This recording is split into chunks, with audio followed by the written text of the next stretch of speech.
त्यामुळे तर हा दिवस खऱ्या अर्थी जर विचार केला तर सर्वतोपरी त्याज्य करणारा दिवस म्हटला गेलेला आहे किंवा सर्व पितृ अमावस्या आणि ग्रहणसारखा असा दूषित योग एकत्र येत आहे। आणि सिंपल लॉजिक आहे की सपोज जर आपलं अध्यात्म हे बल हे कमी असेल की जेणेकरून त्याचा भुगताना किंवा त्याचा परिणाम हा एका व्यक्तीमुळे संपूर्ण परिवाराला भोगायची। ओम सतनम जय गुरुजी कॉलेज बड़े वादारा गुरु चैतन्य सिद्ध सद्गुरु महायोगी मत्स्येंद्रनाथ साहब कॉलेज चैतन्य सिद्ध सद्गुरु शंभूजटी गुरु गोरक्षनाथ बाबा कॉलेज नवनाथ चौऱ्याऐंशी आदेश निरंजन आदेश। तुम्हा सर्वांचे प्रथम तर स्वागत करतो आजच्या नवीन भागामध्ये। आजच्या या भागामध्ये आपण येणारे जे खंडग्रास सूर्यग्रहण आहे याबद्दल माहिती सांगण्याचा प्रयत्न करणार आहोत। सर्वप्रथम हे गोष्ट आधी क्लिअर करूयात की हे सूर्यग्रहण जे आहे हे आपल्या भारतामध्ये दिसणार आहे की नाही। बरं, जर ते भारतामध्ये दिसणार असेल किंवा नसेल मग त्याचे वेद नियम पाळायचे की नाहीत, शिवाय या सूर्यग्रहणापासून उत्पन्न होणारी जी स्थिती असेल ती कशी असेल, यावरती उपाय काय करावा, अशा थोड्याशा गोष्टीवरती मी मार्गदर्शन करण्याचा प्रयत्न आजच्या व्हिडिओमध्ये केलेला आहे। सर्वप्रथम हे समजून घेऊयात की हे खंडग्रास सूर्यग्रहण जे आहे ते भारतात दिसणार आहे का, तर हे ग्रहण भारतात दिसणार नाही। त्यामुळे कोणत्याही पद्धतीचे वेद असेल नियम असेल हे खास करून या ग्रहण कालखंडामध्ये आपल्याला पाळण्याची गरज नाही आहे। आता नियमाच्या बाबतीमध्ये जर म्हटलात तर ज्या गर्भवती स्त्रिया नियम ग्रहण कालखंडामध्ये पाळतात किंवा सर्वजण जे पाळतात हे सर्व नियम आपल्याला या ग्रहण कालखंडामध्ये पाळण्याची गरज नाही आहे। सेकंड पॉईंट, हे ग्रहण कधी आहे तर हे ग्रहण आहे दिनांक 21 सप्टेंबर 2025 या दिवशी येत आहे, रविवार। बरं, आता ह्या दिवशी जे ग्रहण येत आहे याला म्हटलं काय गेलेलं आहे किंवा या दिवशी कोणती तिथी येत आहे हे सुद्धा सर्वप्रथम पाहणं महत्त्वाचं आहे। या दिवशी जी तिथी आहे ती सर्वपित्री अमावस्या आहे, ज्याला भादवी अमावस्या सुद्धा म्हटलं गेलेलं आहे। आता मुळामध्ये ही सर्वपित्री अमावस्या म्हणजे काय आहे हे सर्वप्रथम आपण समजून घेणं महत्त्वाचं आहे। याच्या नावामध्येच काय आहे, सर्वपित्री। सर्वपित्री याचा अर्थ शब्दशः जर घेण्याचा प्रयत्न केला तर प्रतिपदा म्हणजे ज्यावेळेस हे म्हाळाचा महिना सुरुवात होतो ज्या तिथीपासून प्रतिपदेपासून, तर प्रतिपदा ते चतुर्दशी हा 14 दिवसांचा जो म्हाळ असतो, जर सपोज या 14 दिवसाच्या म्हाळामध्ये जर आपल्याला कोणत्याही पद्धतीचं म्हाळ आपल्या होऊन गेलेल्या पूर्वजांसाठी करता येत नसेल तर असे सर्व म्हाळ केले जातात त्या अमावस्येच्या तिथीला, ज्याला आम्ही सर्वपित्री अमावस्या म्हणतो। थोडक्यामध्ये 14 दिवसाच्या कालखंडामध्ये जेवढे पूर्वज जेवढे पितर हे संपूर्ण पृथ्वी तलावरती असतात। आता हे असं म्हणता येणार नाही आहे की सर्वच्या सर्व घरामध्ये होऊन गेलेल्या पितरांप्रती म्हाळ किंवा त्यांना जेवण ह्या सर्व गोष्टी दिल्या जातात। अनेकशे घरं शहरीकरणामध्ये म्हणा किंवा ॲडव्हान्स टेक्नॉलॉजी म्हणा किंवा ॲडव्हान्स विचारसरणीमुळे अशा सुद्धा आहेत की होऊन गेलेल्या पितरांप्रती कोणीही म्हाळ म्हणा किंवा असं कोणतंही जेवण किंवा असं पुण्यकर्म हे करतच नाही आहेत। अशा अनेकशे घरं आहेत की ज्या घरांमध्ये कधी म्हाळ होतच नाही किंवा पितरांप्रती कोणत्याही पद्धतीचे कार्य हे कधीही होत नाही। तर असे जेवढे पित्र असतात जे अतृप्त असतात त्या 14 दिवसाच्या कालखंडामध्ये संपूर्णपणे या पृथ्वी तलावरती सर्वपित्री अमावस्येच्या दिवशी निश्चितपणे हे ॲक्टिवेट असतात।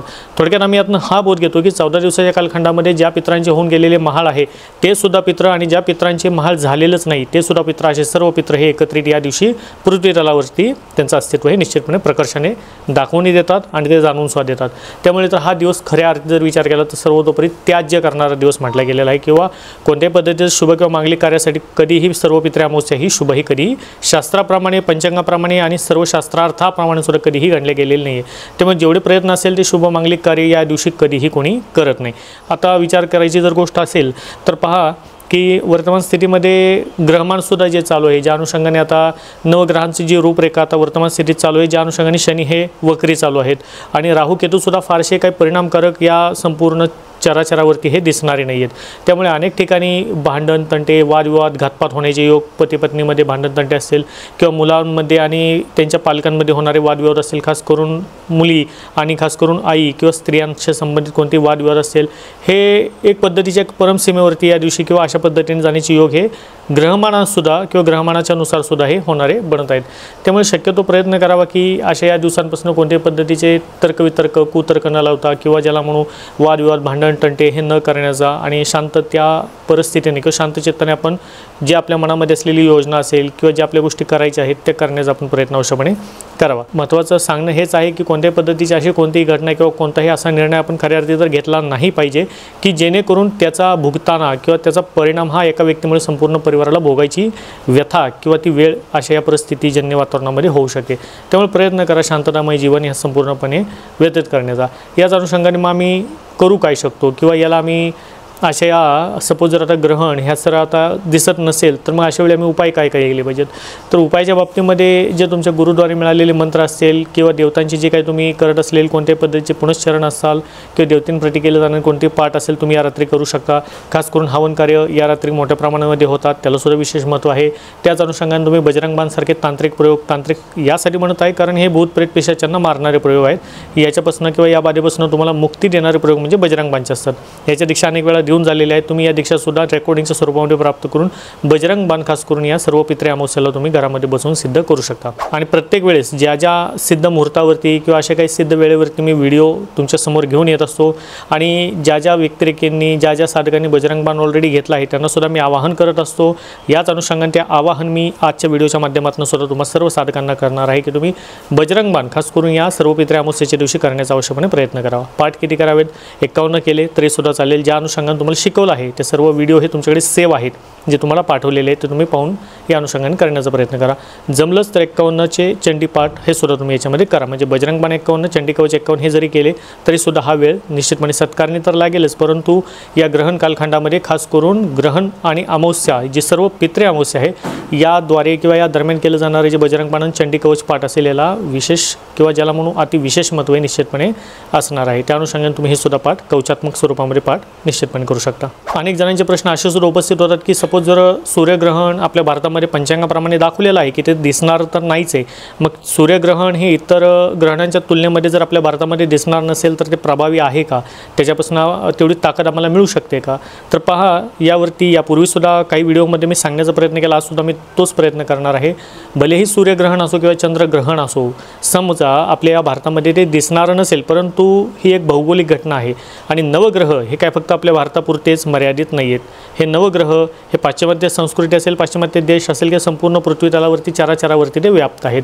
ज्या वेळेस सूर्यग्रहणासारखी परिस्थिती किंवा सूर्यग्रहणाचा कालखंड ज्यावेळेस सुरुवात होतो तेव्हा तो स्पर्शित होत असतो या पृथ्वीला, थोडक्यामध्ये स्पर्श मानला गेलेला आहे.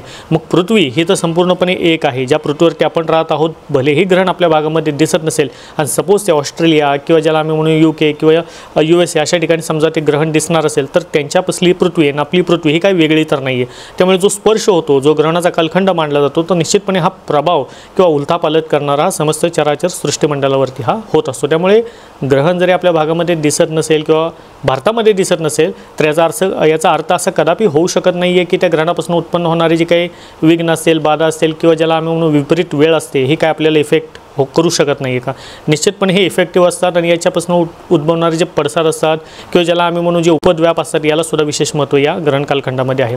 त्यामुळे प्रयत्न करा देवताच्या किंवा देवीच्या किंवा जे तुमचे इष्ट आराध्य असतील त्यांच्या सान्निध्यामध्ये तुमचा वेळ खास करून या दिवशी व्यतीत करण्याचा. नको तिथे रिस्क घेणं किंवा ज्याला आपण म्हणू एखाद्याच्या नको असलेल्या ठिकाणी जाऊन येणे किंवा भांडण तंटे, वादविवाद, क्लॅशेस अशा उत्पन्न होणाऱ्या परिस्थितीमध्ये आणखीनच आपलं माथा किंवा बुद्धी फिरवून घेणे हे सहसा टाळण्याचा प्रयत्न अवश्य या ग्रहणाच्या दिवशी आपण म्हणजे खास करून सर्व पित्रे अमावस्येला करण्याचा प्रयत्न केला पाहिजे.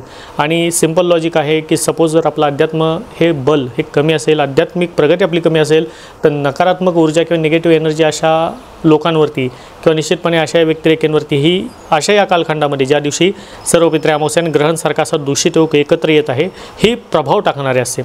त्यामुळे प्रयत्न करा या सर्व विपरीत होणाऱ्या गोष्टींपासून स्वतःचा बचाव करण्याचा, आपल्या फॅमिलीला सिक्युअर करण्याचा. त्यासाठी तुम्ही बजरंग बाण किंवा चंडी कवच किंवा शाबरी कवच किंवा हनुमान कवच यथाशक्ती तुम्हाला जो पाठ जमेल त्या अनुषंगाने तुम्ही याचे घरामध्ये बसून अनुष्ठान करण्याचा प्रयत्न करा. त्याच अनुषंगाने येणाऱ्या 24 सप्टेंबरला चंडी कवचची सुद्धा दीक्षा ही ऑनलाईन पद्धतीने जाहीर केलेली आहे.